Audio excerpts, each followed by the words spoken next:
Namibia is a troubled, even terrified land. Namibians have been murdered en masse. Children have been slaughtered. People have been tortured. Church presses have been bombed. The government of South Africa has performed these atrocities in the name of civilization and in the name of Christianity.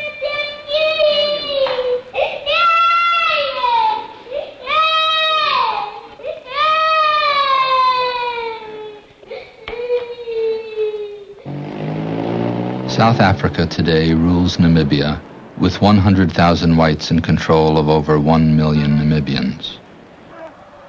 60 years ago, under the League of Nations, South Africa accepted the responsibility to perform a sacred trust of civilization by caring for the well-being and development of the people of Namibia. Development, according to the United Nations, towards self-government or independence, towards human rights, towards freedom without distinction as to race, sex, language, or religion, and towards equality in all matters. Today, Namibia, a territory larger than Texas and situated on the southwest coast of the African continent, is a territory without independence, without self-government, without freedom, and without equality. To Namibians like Lutheran pastor Zephaniah Kameta, it feels just like being in jail. Namibia is a jail. It doesn't need to be taken to jail to experience what a jail is. There are a lot of young people who are becoming more frustrated. There are those who fear for their lives, those who are being threatened, those who haven't could get off, who doesn't see any future anymore in Namibia. South Africa enforces its authority in Namibia through a well-armed, highly disciplined occupying force, 100,000 strong. Tactics include identity cards and roadblocks to restrict freedom of movement, patrols to restrict freedom of assembly. You must depart from this place of gathering immediately. I repeat, you must depart immediately. The South Africans also use torture. Aaron Mushimba, a Lutheran layman, was accused of murder but later released by the security police. During his incarceration, he was tortured continually for a period of 2 months. That they handcuff you and lift you up and hang you while you are hanging like this in the handcuffs. If you can see, I still have marks on my hands. And the last one, if they feel that you are still strong, then they have the other type. They call it the bus driving torture, which they put you on a chair and bring your legs down onwards. Then you can stay there for a couple of days. But of course, on that one, I was very weak for all this because it took me two months on that torturing. And while I was there, they were burning me, putting half of cigarettes in my underpants. At no time could his pastor come to minister to him. I remember that he tried 2 times to see me at the prison site. It was during the weekend. I remember he tried Sunday. I think he came there with the reverend who was trying to give us also service. But of course the reverend was not allowed. Aaron was fortunate. He managed to flee with his family to neighboring Zambia and is now safe. Other refugees were also tortured. They shocked me with the electrics when they arrested me. They put me. They use dangerous things to beat me, to pour me cold water when they arrested me. When I was there, I am not free to walk. When they arrested me, They put me in the deep hole, in the ground. All told, some 80,000 refugees have fled Namibia at the hands of the South Africans. This policy has been directed mainly against those who want self-government and independence. The South Africans even pursue the Namibian refugees into their places of exile. At this camp in southern Angola, where 4,000 civilian refugees had fled for safety, the South African army attacked. When the shooting stopped, 800 Namibians were dead, mostly women and children. 1,000 more were wounded, and many children were bayoneted. It's where I met South African troops. When they saw a child, just a child just starting bayoneting, not even shooting, bayoneting. They're just bayoneting. Like the Soviet Union and other countries that need to control their population, the South Africans have a policy of internal exile. In Namibia, there are 9 so-called homelands where black Namibians live. The whites occupy the rest of the land, which is richer. For example, the majority of the mines, the diamonds, the uranium, the copper, and other minerals are in the white areas. There are few mines in the so-called homelands, but even these are controlled by the white minority. The so-called homelands are economically sterile places. Many Namibians, in order to survive, work under contract in white areas, far away from their families. American lawyer Raleigh Deffenbaugh explains. The migrant worker who gets a job in one of the mines in the southern part of Namibia and moves down from Ovambaland and is not able to take his family with him, is not able to see his wife and children for most of the year, and comes back just for a few weeks and then is back down in the mines again. South Africa is anxious to maintain its grip on the rich natural resources of Namibia, as well as using Namibia as a buffer state between itself and black Africa. To justify its control, South Africa set up a puppet government in 1975 to create the illusion that Namibia is a free country. In 1978, the South African Army supervised the elections. Voting took place in an atmosphere of intimidation. The independence parties in Namibia boycotted the elections, and the United Nations dismissed the results.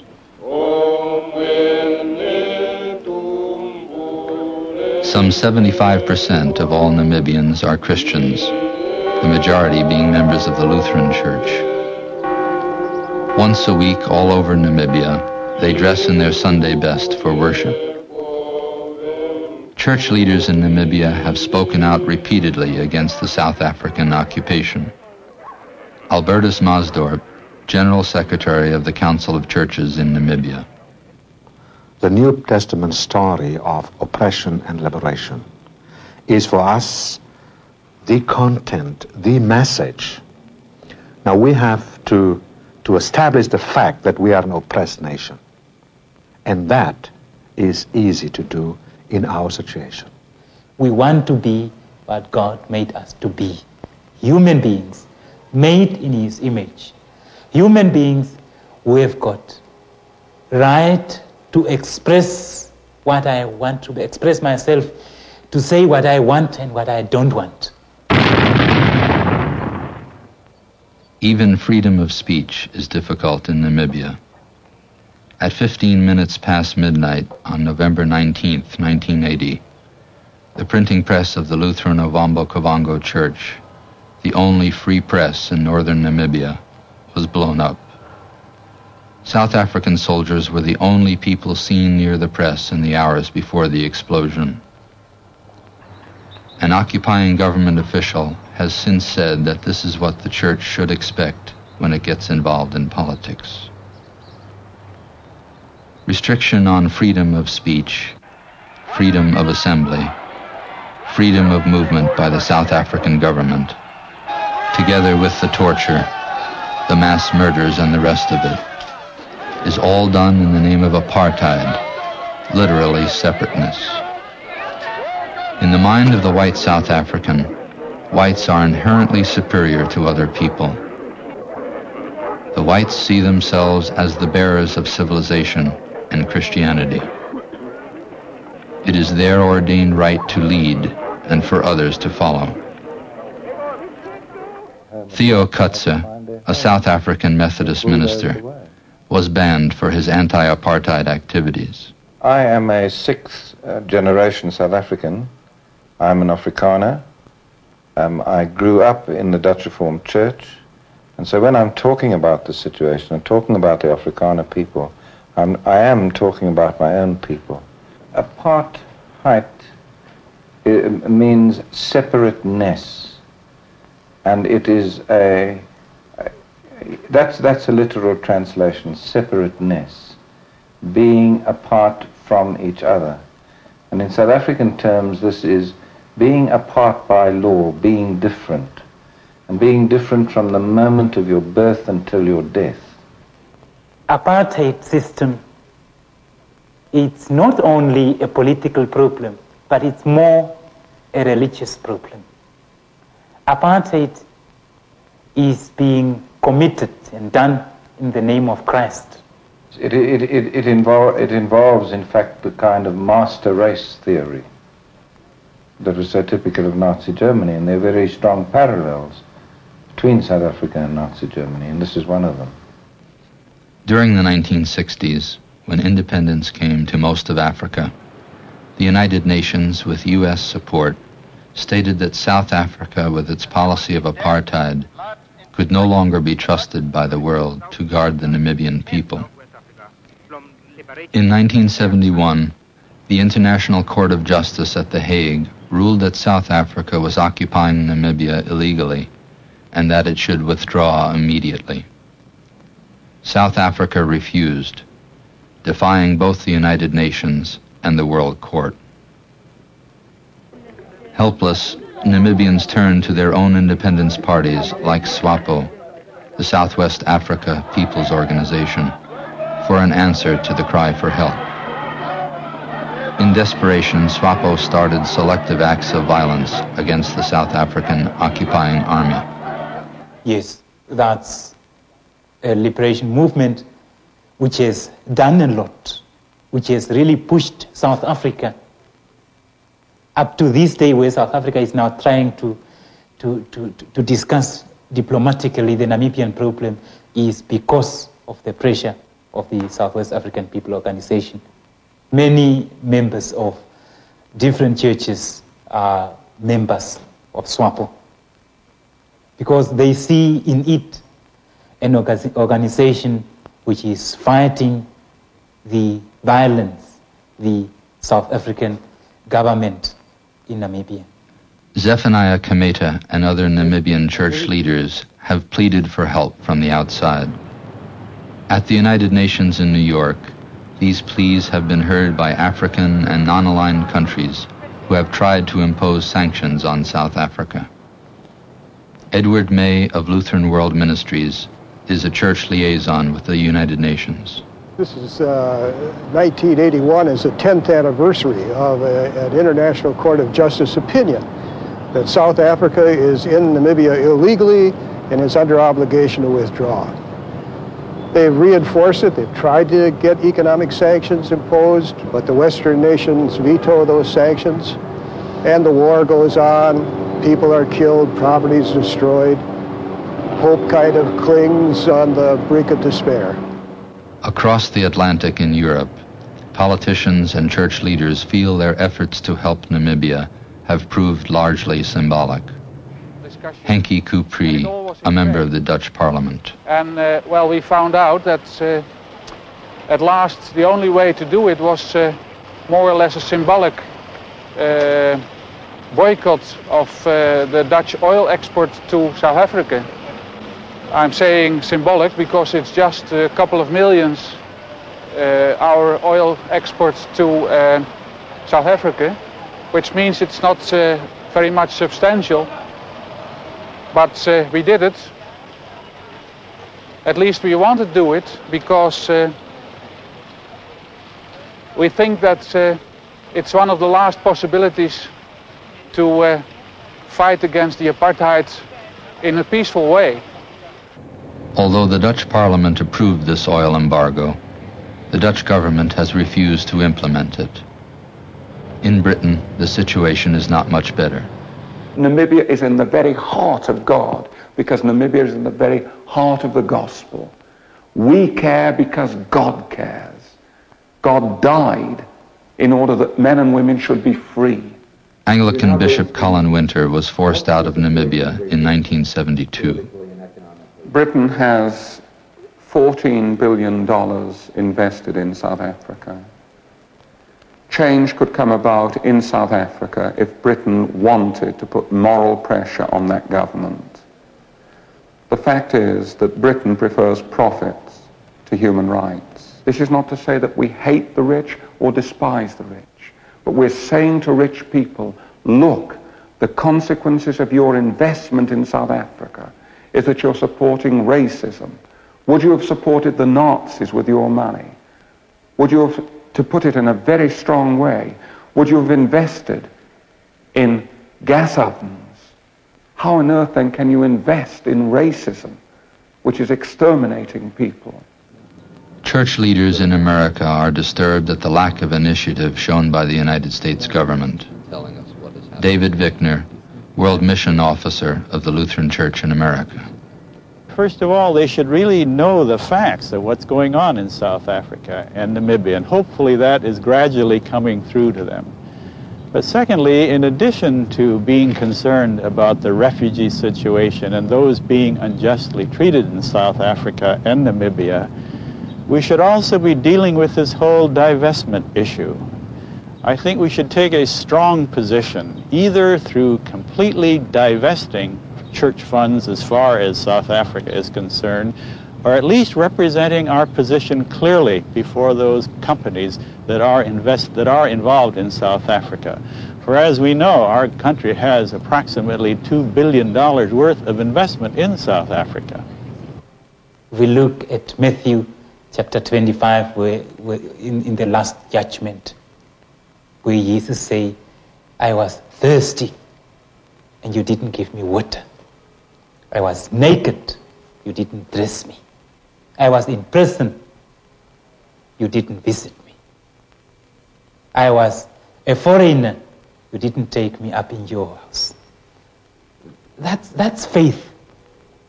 To believe in God, it's to love the neighbor. You can't believe in God and neglect the neighbor. And worse of all, reject him because of his color. Kenneth Senft, Mission Officer of the Lutheran Church in America. We have neglected our brothers and sisters in Namibia for all too long. Lutheran churches around the world, many parts of the Christian community have neglected our brothers and sisters in Namibia. The killing goes on. The terror continues. The churches in Namibia have asked for our help. They have asked us to give them assistance to free them from the oppression of the terror of South African rule. They have asked us to assist them in convincing the nations of the world through the United Nations to provide an opportunity for free elections. We have neglected our neighbor.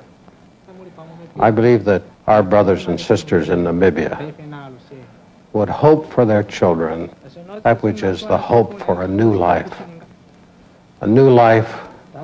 which is free, which makes it possible to live out a life to its fullest, not only with their own families, but with brothers and sisters in the community.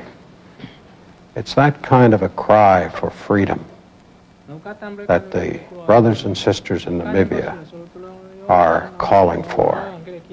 a cry for freedom.